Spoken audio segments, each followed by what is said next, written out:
Hello students, welcome to Study and Career Zone. I hope all of you are fine. Today we are going to start Geography of class 6th. The first chapter is the Earth in the Solar System. So students, इस chapter में हम अपने solar system के बारे में our planet Earth के बारे में पढ़ेंगे. So let's start. How wonderful it is to watch the sky after sunset. One would first note one or two bright dots shining in the sky. Soon you would see the number increasing. It means कि कितना अच्छा लगता है ना कि जब हम आसमान में देखते हैं आफ्टर द सनसेट. पहले हमें क्या होता है, सिर्फ एक या दो ब्राइट डॉट्स दिखाई देती हैं और फिर धीरे धीरे वो ब्राइट डॉट्स जो हैं वो इंक्रीज़ हो जाती हैं और वो इतनी इंक्रीज़ हो जाती हैं कि हम उन्हें काउंट नहीं कर पाते और पूरा जो स्काई है वो उन शाइनिंग ऑब्जेक्ट से फिल हो जाता है. Some are bright others dim. उनमें से कुछ ब्राइट होते हैं और कुछ डिम होते हैं और देखने में ऐसा लगता है कि जैसे पूरा जो आसमान है वो डायमंड से भर गया हो और उनको देख के ये लगता है कि जैसे वो ट्विंकलिंग कर रहे हैं, बिल्कुल जैसे टिमटिमा रहे हैं. लेकिन अगर हम उन्हें ध्यान से देखें तो हमें क्या पता चलेगा कि वो जो हैं सारे नहीं ट्विंकल करते. उनमें से कुछ जो हैं वो सिंपली ग्लो करते हैं, जैसे कि मून ग्लो करता है. और आसमान में हमें जस्ट सिर्फ ये शाइनिंग ऑब्जेक्ट्स नहीं दिखते, इनके अलावा और क्या होता है, मून होता है. लेकिन जो मून है वो हमेशा डिफरेंट शेप्स में और डिफरेंट टाइम पे दिखाई देता है और उसकी पोजीशन जो है वो भी बिल्कुल अलग अलग होती है हर दिन.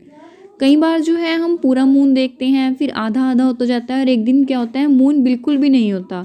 तो जिस दिन फुल मून होता है उसे बोलते हैं फुल मून नाइट और पूर्णिमा. और फोर्टनाइट लेटर मीन्स 15 दिन बाद एक न्यू मून नाइट आती है जिसे हम अमावस्या बोलते हैं और उस दिन हम मून आसमान में नहीं देख पाते. तो इसलिए जो आसमान है उस दिन पूरा ही क्लियर दिखाई देता है हमें. और आपको कई बार ये सोचकर हैरानी भी होती होगी ना कि ये सारे जो ऑब्जेक्ट्स हैं वो हम नाइट में ही देख पाते हैं, लेकिन डे में वो ऑब्जेक्ट्स कहाँ जाते हैं. ऐसा नहीं है कि वो कहीं चले जाते हैं, लेकिन वो हमें डे में विजिबल नहीं होते. क्यों नहीं होते? क्योंकि जो सन की ब्राइट लाइट है उसकी वजह से वो सारे हमें नहीं दिखाई देते. क्योंकि अगर एक एग्जाम्पल हो कि अगर एक रूम में हमने एक बड़ी लाइट लगाई और एक छोटी लाइट लगाई है, तो अगर हम बड़ी लाइट को ऑन करते हैं तो छोटी लाइट की रोशनी इतनी नहीं आती ना, तो इस वजह से हम डे में इनको नहीं देख पाते. The sun, the moon and all those object shining in the night sky are called celestial bodies. तो ये जो भी शाइनिंग ऑब्जेक्ट्स होते हैं हमारे, उन्हें हम क्या बोलते हैं, कैलेस्टियल बॉडीज़.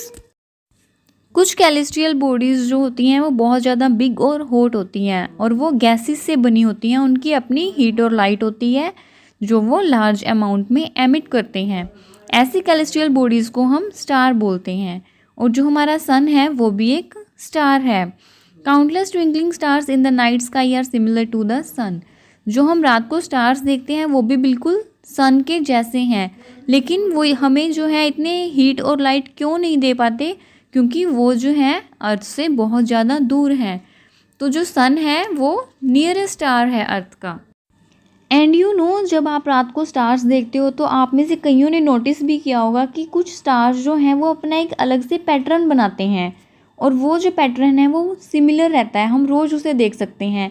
तो उन स्टार्स के पैटर्न को क्या बोलते हैं, कॉन्स्टलेशंस. उर्सा मेजर और big bear is one such constellation. मतलब उर्सा मेजर जो है कॉन्स्टलेशन का एक एग्जाम्पल है. और एक बहुत ही जो आपको ईजिली रिकोगनाइज हो जाती है स्काई में वो है सप्तऋषि. उसमें क्या होते हैं, 7 स्टार्स होते हैं, जैसे कि आपको पिक्चर में भी दिखाया गया है ना. ये जो है 7 स्टार्स हैं, ये भी क्या है, एक कॉन्स्टलेशन है. और पुराने समय में क्या होता था, जो लोग थे वो स्टार्स को देखकर ही पोजीशन चेक करते थे कि हम कौन सी डायरेक्शन में जा रहे हैं, हमारी क्या पोजीशन है. ठीक है, क्योंकि जो नॉर्थ स्टार है that indicates the north direction. It is also called the polar star. और अगर आपको आइडेंटिफाई करना हो कि पोलर स्टार कौन सा है, तो वो हमेशा जो है सेम पोजीशन में रहता है, वो कभी भी अपनी पोजीशन चेंज नहीं करता स्काई में. और हम उसे कैसे लोकेट कर सकते हैं, with the help from the pointer star. तो उसके बिल्कुल सामने नॉर्थ स्टार होता है. And some celestial bodies do not have their own heat and light. अभी तो हमने ये पढ़ा ना, कुछ कैलेस्टियल बॉडीज़ की अपनी हीट एंड लाइट होती है और उन्हें हम क्या बोलते हैं, स्टार्स. लेकिन कुछ कैलेस्टियल बॉडीज़ ऐसी होती हैं जिनकी अपनी हीट एंड लाइट नहीं होती और उन्हें हम क्या बोलते हैं, planets. The word planet comes from the Greek word palantii, which means wanderers. Means जो इधर उधर घूमते रहते हैं, उससे जो है वर्ड प्लैनेट बना है। The earth on which we live is a planet and it gets all its heat and light from the sun, which is our nearest star. If we look at the earth from a great distance, say the moon, it will appear to be shining just as the moon. तो अर्थ जो है वो भी एक planet है जहाँ पर हम रहते हैं। अगर हम अर्थ को एक डिस्टेंस से देखते हैं, लाइक अगर हम मून से अर्थ को देखते हैं तो वो भी बिल्कुल हमें शाइनिंग दिखती है। एंड जो मून हम स्काई में देखते हैं वो क्या है, एक सैटेलाइट है जो हमारी अर्थ के चारों ओर राउंड लेती है। ठीक है, हमारी अर्थ की तरह ही और कितने प्लैनेट्स हैं, 7 प्लैनेट्स। तो टोटल जो है सोलर सिस्टम में हमारे 8 प्लैनेट्स और सब प्लैनेट्स के अपने अपने मून्स भी हैं। तो हमारे सोलर सिस्टम में क्या क्या होता है, सन होता है, planets, satellites and some other asteroids and meteoroids. तो इन सबको मिला के हमारा सोलर सिस्टम बन जाता है। सी द पिक्चर हियर, इसमें आपको क्या दिख रहा है, सबसे पहले सन है, then mercury, Venus, Earth, Mars. उसके बाद क्या है, एस्ट्रॉयड बेल्ट है जो मार्स और जुपिटर के बीच में होती है। After that Jupiter, Saturn, Uranus and Neptune हमारे प्लैनेट्स हैं। So first of all let's read about the sun. The sun is in the centre of the solar system. Solar system के centre में होता है and it is huge and made up of extremely hot gases. Hot gases से बना हुआ है और बहुत बड़ा है, और ये पूरे सोलर सिस्टम को एक पुलिंग फोर्स प्रोवाइड करता है, मीन्स बांध के रखता है पूरे प्लैनेट्स को। The sun is the ultimate source of heat and light for the solar system. Solar system की हीट एंड लाइट का सोर्स है, but the tremendous heat is not felt so much by us because despite being our nearest star it is far away from us. The sun is about 150 million kilometre away from the earth. जो sun है वो heat and light का source है सभी planets के लिए, लेकिन हमें जो है उसकी हीट एंड लाइट इतनी ज़्यादा क्यों नहीं फील होती कि बेशक वो हमारा नियरेस्ट स्टार है लेकिन फिर भी वो हमसे 150 मिलियन किलोमीटर दूर है। After that planets, there are 8 planets in our solar system, और इनको डिस्टेंस वाइज अगर हम देखें तो कहाँ से स्टार्ट होते हैं, first is Mercury, then Venus, Earth, Mars, Jupiter, Saturn, Uranus and Neptune. All the 8 planets of the solar system move around the sun in a fixed path. These paths are elongated and they are called orbits. जो हमारे 8 planets हैं वो सन के चारों ओर एक fixed path में move करते हैं, उनका एक अपना रास्ता है और उसे हम क्या बोलते हैं, orbit. Mercury is the nearest to the sun. Mercury सबसे पास है और उसे सिर्फ 88 डेज लगते हैं सन के चारों ओर अपनी एक ऑर्बिट कंप्लीट करने में। वीनस जो है वो सेकंड नंबर पे है और उसे अर्थ का ट्विन कहते हैं क्योंकि वो साइज़ और शेप में अर्थ के जैसा है। ठीक है, next is our earth. The earth is the third nearest planet to the sun. In size it is 5th largest planet. Third number पे है सन से, लेकिन साइज़ में ये जो है 5th लार्जेस्ट प्लैनेट है। पोल से जो है थोड़ी सी फ्लैटेंड है, बिल्कुल गोल नहीं है, पोल से थोड़ी सी फ्लैटेंड है और इसलिए इसकी शेप को क्या बोलते हैं, जियोड। जियोड का क्या मतलब है कि earth like shape. Conditions favourable to support life are probably found only on earth. Means earth के ऊपर ही हमें ऐसी कंडीशंस मिलती हैं जो लाइफ को सपोर्ट करती हैं, क्योंकि अर्थ जो है वो ना तो ज़्यादा गर्म है और ना ही ज़्यादा ठंडी है। इसके ऊपर वाटर भी है और एयर भी है जो कि जीवित रहने के लिए बहुत ज़्यादा ज़रूरी है। और एयर के अंदर क्या है, लाइफ सपोर्टिंग गैसेज हैं लाइक ऑक्सीजन। और इन्हीं रीज़न की वजह से अर्थ जो है वो सोलर सिस्टम का एक यूनिक प्लैनेट है। और अगर हम अर्थ को आउटर स्पेस से देखते हैं तो ये बिल्कुल ब्लू कलर की दिखती है क्योंकि इसका जो 2/3 सरफेस है वो वाटर से कवर्ड है, इसलिए इसे ब्लू प्लैनेट भी बोलते हैं। नाउ मून, हमारी जो अर्थ है उसके पास सिर्फ एक ही मून है and its diameter is only 1/4 that of earth. Means 1/4 है वो अर्थ के साइज से।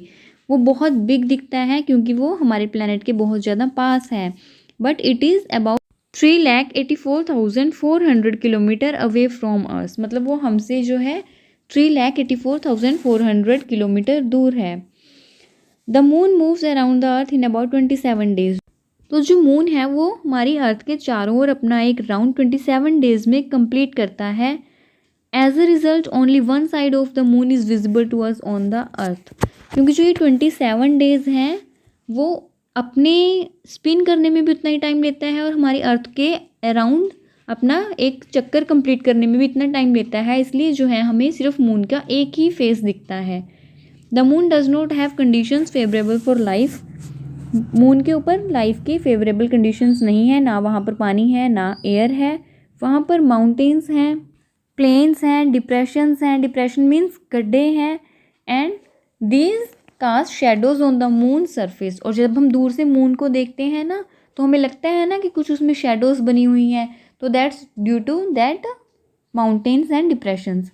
After that asteroids. Apart from the stars, planets and satellites, there are numerous tiny bodies which also move around the sun. These bodies are called asteroids. So asteroid किसे बोलते हैं? Stars, planets और satellites के अलावा और भी बहुत सारी छोटी छोटी बॉडीज़ होती हैं जो सन के चारों ओर चक्कर काटती हैं, उन्हें हम बोलते हैं एस्ट्रॉइड्स। और वो कहाँ पे मिलती हैं? मेनली हमें मार्स और जुपिटर के बीच में मिलते हैं एस्ट्रॉइड्स, ठीक है। Scientist are of the view that asteroids are parts of a planet which exploded many years back. Scientist क्या बोलते हैं कि जो एस्ट्रॉइड्स हैं वो क्या हैं? प्लैनेट्स का पार्ट है, कि कुछ प्लैनेट्स बहुत साल पहले टूट गए थे और वो अब टूटे हुए उनके टुकड़े जो हैं वो सन के चारों ओर घूम रहे हैं। After that meteoroids. The small pieces of rocks which move around the sun are called meteoroids. Asteroid जो है वो मेनली मार्स और जुपिटर के बीच में मिलते हैं, लेकिन जो मेट्रॉइड्स हैं वो सोलर सिस्टम में इधर उधर घूमते ही रहते हैं। Sometimes this meteoroids come near the earth and tend to drop upon it. कई बार क्या होता है, आपने न्यूज़ में भी देखा होगा कि ऐसा बोलते हैं कि एक मेट्रॉइड जो है वो अर्थ के पास आएगा, और कई बार ऐसा होता है कि वो अर्थ से टकरा सकता है, ठीक है, तो उन्हें हम मेट्रॉइड्स बोलते हैं।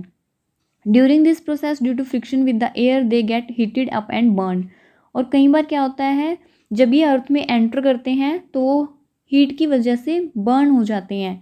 तो आप जिसको बोलते हो ना कि ये तारा टूट रहा है, वो तारे नहीं होते, वो क्या होते हैं? मेट्रॉइड्स होते हैं। वो जब अर्थ पे आते हैं तो वो बर्न हो जाते हैं, इसलिए एक लाइट प्रोड्यूस होती है, और जब वो अर्थ पे गिरते हैं तो वहाँ पर एक हॉलो क्रिएट कर देते हैं, ठीक है। आफ्टर दैट आपने ये भी देखा होगा आसमान में कि एक वाइट कलर की हमें बहुत बड़ी सी एक बैंड सी दिखाई देती है, ठीक है, बिल्कुल जैसे क्लस्टर हो, ठीक है, तो वो क्लस्टर ही होता है मिलियन ऑफ स्टार्स का, और उसे हम बोलते हैं गैलेक्सी। हमारा जो सोलर सिस्टम है वो मिल्की वे गैलेक्सी का ही एक पार्ट है, जिसे आकाशगंगा भी बोलते हैं। तो इस यूनिवर्स में बहुत सारी गैलेक्सीज हैं, और उन गैलेक्सीज में क्या है? सोलर सिस्टम है। तो हम ये कभी इमेजिन भी नहीं कर सकते कि हमारा जो सोलर सिस्टम है और हमारा यूनिवर्स है वो कितना बड़ा है, ठीक है। तो I hope all of you have understood. If any student have any problem they may ask to me. If you like the video then please subscribe the channel. Thank you students.